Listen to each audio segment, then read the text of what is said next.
বন্ধুরা, আজকের ভিডিওতে আমি তোমাদের সঙ্গে শেয়ার করব প্রয়োজনীয় কিছু টিপস, যেগুলো জানা থাকলে আমাদের সংসারের কাজগুলো অনেকটাই সহজ বলে মনে হবে, আর নিজের জন্য কিছুটা হলেও সময় তোমরা বের করে নিতে পারবে। তো চলো দেখে নেওয়া যাক আজকের এই টিপসগুলো। নমস্কার বন্ধুরা, আমি দেবজানিস কিচেনে তোমাদের অনেক স্বাগত। যারা আমার চ্যানেলটাকে অলরেডি সাবস্ক্রাইব করে নিয়েছো তাদেরকে অনেক ধন্যবাদ। আর যারা আজকে এই নতুন এসেছো অবশ্যই করে আমার চ্যানেলটাকে সাবস্ক্রাইব করে রেখো, আর পাশে থাকা বেল বাটনটাতেও প্রেস করে দিও, যাতে পরবর্তী ভিডিওর নোটিফিকেশনগুলো তোমরা সঙ্গে পেয়ে যাও। তো বন্ধুরা চলো দেখে নেওয়া যাক আজকের এই টিপসগুলো। তো বন্ধুরা, প্রথম টিপস। তো বন্ধুরা, অনেক সময় আমাদের বাড়িতে কাঁচা লঙ্কা নিয়ে আসে, অনেকটা বেশি করেই নিয়ে আসে, আর এখন তো বৃষ্টির সময়। আর এই কাঁচা লঙ্কা কি হয়, এই বৃষ্টিতে আমরা যদি বাইরে রেখে দিই তাহলে অনেকটাই পচে যায়। আর এই পচে যাওয়া আমাদের কিন্তু একদমই ভালো লাগে না, কেননা আমরা অনেকটা টাকা দিয়ে এই কাঁচা লঙ্কা কিনে আনি আর এগুলো নষ্ট হয়ে যায়। সেই জন্য কি করতে হবে, প্রথমে এর বোটাটাকে ছাড়িয়ে নিতে হবে। তো দেখো আমি বোটাগুলো ছাড়িয়ে নিলাম, আর এই কাঁচা লঙ্কাটাকে কি করব, এবার আমরা এই কাঁচা লঙ্কাটাকে ভালো করে পরিষ্কার জল দিয়ে দু একবার ধুয়ে নেব। যদি বেশি নোংরা থাকে তাহলে দু একবার ধুয়ে নেব। আর ধুয়ে এটাকে প্রথমে কি করতে হবে, কাঁচা লঙ্কাটা ধুয়ে এর জলটা যে এটা প্রথমে ঝরিয়ে নিতে হবে। তো জল থাকলে কিন্তু এই কাঁচা লঙ্কাটা আমরা সংরক্ষণ করতে পারবো না। তো দেখো জলটাকে ঝরিয়ে নিলাম একটা স্ট্রেনারে। এবার এই কাঁচা লঙ্কাটাকে আমরা যখন রেখে দেবো, জলটা পুরোপুরি ঝরে যাবে, তখন আমরা কি করব, এটাকে কিভাবে রাখবো, একটা কন্টেনার নিয়ে নেব সাইজ মতো, আর এই কন্টেনারের মধ্যে কিভাবে রাখবো। তো দেখো এই কন্টেনারের মধ্যে আমরা রাখার আগে লঙ্কাগুলোকে একটু মুছে নেব, যাতে আমাদের লঙ্কাগুলো ভেজা না থাকে। আর একটা কিচেন টাওয়াল দিয়ে আমরা এটা মুড়ে রেখে দেব। আর এইভাবে যদি আমরা ফ্রিজের নর্মাল চেম্বারে রেখে দিই তাহলে এই কাঁচা লঙ্কাটা 1 মাস জুড়ে তোমরা খেতে পারবে, একটা কাঁচা লঙ্কাও পচে যাবে না। অবশ্যই নর্মাল চেম্বারে রাখতে হবে, ডিপে নয়। তো চলো দেখে নেওয়া যাক আজকে দ্বিতীয় টিপস। বন্ধুরা, অনেক সময় আমাদের বেশি করে ধনেপাতা নিয়ে আসে। অনেক সময় শীতের সময় তো এগুলো বেশি পাওয়া যায়, কিন্তু গরমের সময় কিন্তু বাজারে খুব কম পরিমাণেই পাওয়া যায়। সেই জন্য আমরা ধনেপাতাটাকে ফ্রিজে সংরক্ষণ করে রেখে দেবো, যাতে আমরা এই ধনেপাতাটাকে কিছুদিন রেখে খেতে পারি, কেননা অনেকগুলো নিয়ে এসছে। আর এগুলোকে কিভাবে রাখলে আমরা কয়েকদিন বা অনেক দিন বেশি রেখে খেতে পারবো।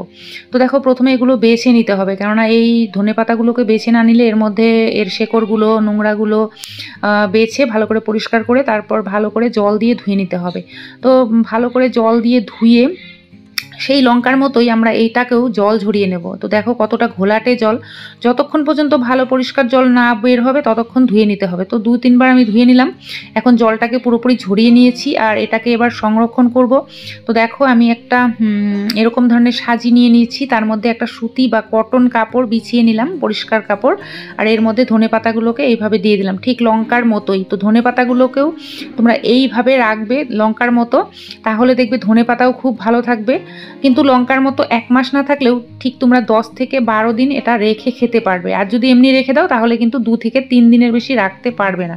তো এটা 15 দিন অনায়াসে থেকে যাবে ফ্রিজের নর্মাল চেম্বারে, আর রেখে তোমরা প্রত্যেকটা সবজি তরকারিতে ব্যবহার করতে পারবে। আশা করি টিপসটা ভালো লেগেছে। যাওয়া যাক এবার পরের টিপসে। বন্ধুরা, আমরা কি করি, রান্নাঘরে যে সিঙ্কটা ব্যবহার করি সেটার মধ্যে বাসনপত্র সবজি ধুতে কি হয়, এতটা কালো হয়ে যায়। আর এটা কিন্তু আমাদের মাসে একবার হলেও খুব সুন্দর করে পরিষ্কার করতে হয়।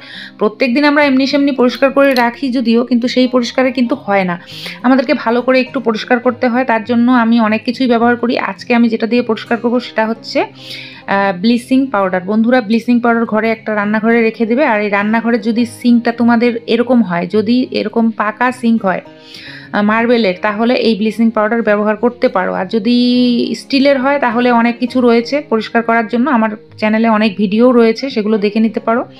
তো বন্ধুরা, আমি এই পাথরের যে সিঙ্কটা মানে মার্বেলের, সেটা পরিষ্কার করি মাঝে মধ্যে এটা দিয়ে। তো দেখো প্রথমে পাউডারটাকে পুরো সিঙ্কের মধ্যে আমি লাগিয়ে নিলাম, তারপর একটা গ্লোভস পরে এটা পরিষ্কার করব, কেননা ব্লিচিং পাউডার হাতের ক্ষতি হতে পারে। তো তোমরা এটা পরে নিতে পারো, তাতে করে তোমাদের হাতটা সেফ থাকবে। তারপর 10 মিনিট এটাকে রেখে দিতে হবে মেখে। তো দেখো প্রথমে একটু জল ছিটে দিয়ে তারপর এটাকে একটু ভালো করে মেখে নেবে। যখন সুন্দর করে এটা মাখবে তখন দেখবে যে এটা 10 মিনিট রেখে দেওয়ার পর দেখবে এটা খুব সুন্দরভাবে একাই ক্লিন হয়ে যাবে। তারপর একটু তোমরা জল দিয়ে ডলা দেবে, দেওয়ার পরে দেখবে সিঙ্কটা একদম নতুনের মতো হয়ে যাবে, তোমরা দেখে অবাক হয়ে যাবে। একটা স্ক্রাবার নেবে শক্ত টাইপের, যেটা দিয়ে তোমরা ঘষবে, তো সেটা নেবে, নিয়ে তারপর একটু ঘষা দিবে আর একটু একটু করে জল দেবে। একটু একটু করে জল দিয়ে যখন ঘষা দিবে তোমরা দেখে অবাক হয়ে যাবে, সেই সিঙ্কটাই কত সুন্দর পরিষ্কার হবে, তোমরা দেখে অবাক হয়ে যাবে। একদম ঝকঝকে চকচকে নতুনের মতো হয়ে যাবে, সিঙ্ক দেখে তোমরা অবাক হয়ে যাবে। তো এখন তোমাদেরকে ফাইনাল লুকটা দেখাচ্ছি আমার এই পুরনো সিঙ্কটা কত সুন্দরভাবে ঝকঝকে নতুনের মতো হয়ে গেছে। যাওয়া যাক এবার পরের টিপসে। বন্ধুরা, এরকম ধরনের সাবান আমরা এনেই থাকি, তো এখানে আমি 5 টাকার একটা সাবান নিয়ে নিয়েছি। তো এই সাবানটাকে আমি গ্রেট করে নেব। কিসের জন্য গ্রেট করব অবশ্যই তোমাদেরকে দেখাবো। তো বন্ধুরা দেখো, আমি একটা গ্রেটার নিয়ে নিয়েছি। এই গ্রেটারটা কিন্তু গরম জলে একটু ধুয়ে নিলেই হয়ে যাবে। তো আমি গ্রেট করে নিচ্ছি অর্ধেকটা, মানে এটা 10 টাকার সাবান কিন্তু আমি এখানে 5 টাকার নিয়েছি। তো দেখো আমি এখানে অর্ধেকটা নিয়েছি, একটা পাত্রের মধ্যে আমি এটা দিয়ে দিলাম গ্রেট করে।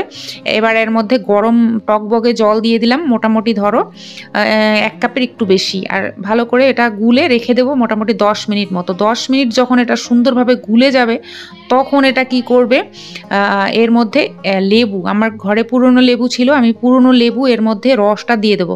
তো লেবুর রসটা যখনই এর মধ্যে দিয়ে দেবে তখনই এটার পাওয়ারটা কিন্তু বেড়ে যাবে। এটা কি তৈরি হলো অবশ্যই দেখাবো। তো এর মধ্যে আমি আরও ঠান্ডা জল দিয়ে দিচ্ছি। প্রথমে গরম জলটা দিয়ে সাবানটাকে গলিয়ে নিয়েছি, তারপর দিয়ে দিয়েছি ঠান্ডা জল। আর এখন দেখো এটা কি তৈরি হলো, দেখো আমি একটা বোতলের মধ্যে ফুটো করে নিয়েছি। তোমাদের যদি এরকম বোতল থাকে তাহলে এটা ফুটো করে এরকম করে ঢেলে নেবে, আর এই ঢেলে এই বোতলটার মুখটা বন্ধ করে দেবে। এটা কি তৈরি হলো এখন তোমাদেরকে বলবো।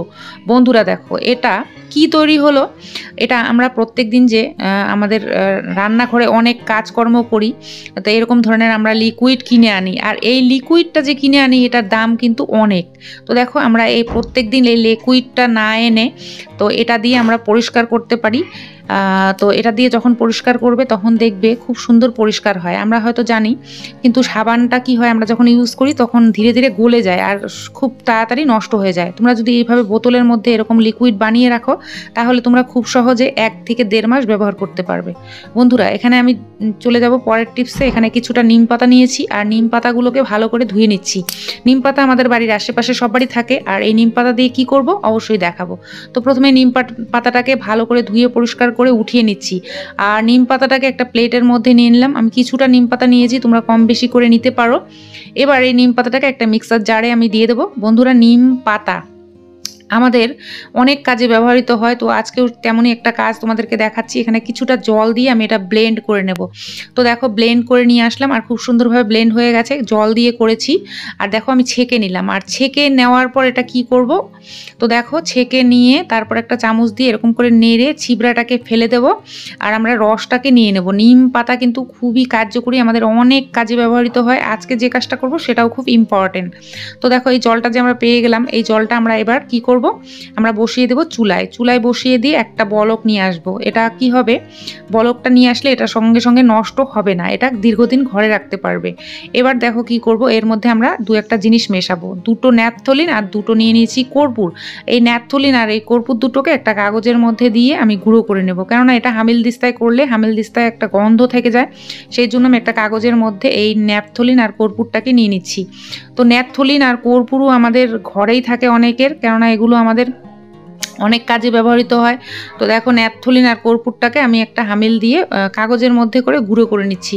এই গুঁড়োটা আমরা এর মধ্যে ব্যবহার করব। তো এই গুঁড়োটা অবশ্যই দেওয়ার চেষ্টা করবে, তাহলে এই কাজটা যেটা করছো সেটা খুবই কার্যকরী একটা উপাদান হয়ে যাবে। এখন দেখো আমি এই গুঁড়োটা এর মধ্যে দিয়ে দিলাম। তো এর মধ্যে দেওয়ার ফলে কি হবে, যেহেতু একটু গরম রয়েছে, এটা গরম অবস্থায় দিয়ে দিবে। গরম অবস্থায় দিলে কি হবে, গুলে যাবে। আর যদি ঠান্ডা করে দাও তাহলে কিন্তু এটা গুলবে না। তো গরম অবস্থায় দিয়ে দিয়েছি, সুন্দরভাবে গলেও গেছে। তারপরও যদি কিছু থেকে থাকে তাহলে ছেঁকে নেবে। ছেঁকে নিলে তোমাদের কোনো অসুবিধা হবে না। এটা কি তৈরি হলো এখন তোমাদেরকে দেখাবো। এটা ভালো করে ছেঁকে দেখো আরও অনেক কিছু বেরিয়েছে, এগুলো ওয়েস্টেজ, এগুলো ফেলে দেবো। আর এগুলো ফেলে দিয়ে আমাদের যে স্টেন করে নেওয়া যে জিনিসটা আমরা পেয়ে গেলাম সেটা আমাদের কিন্তু একটা কাজে ব্যবহৃত হবে।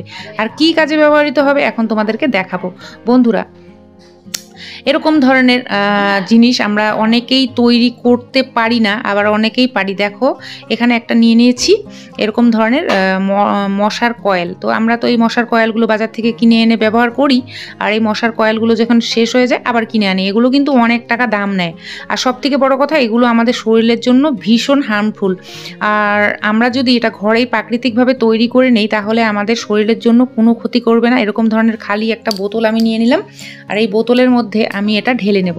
তো দেখো এটা আমরা ঢেলে নিব, নিয়ে আমরা এটা তৈরি করে নিলাম মশার কয়েল বা রিফিল।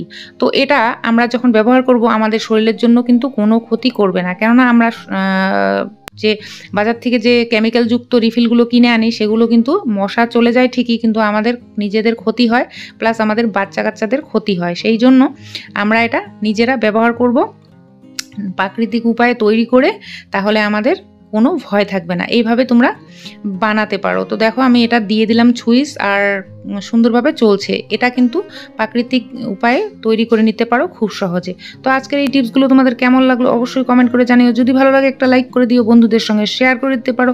আর চ্যানেলে যদি নতুন হয়ে থাকো অবশ্যই আমার চ্যানেলটাকে সাবস্ক্রাইব করে রেখো। আজকের জন্য শেষ করব, নমস্কার।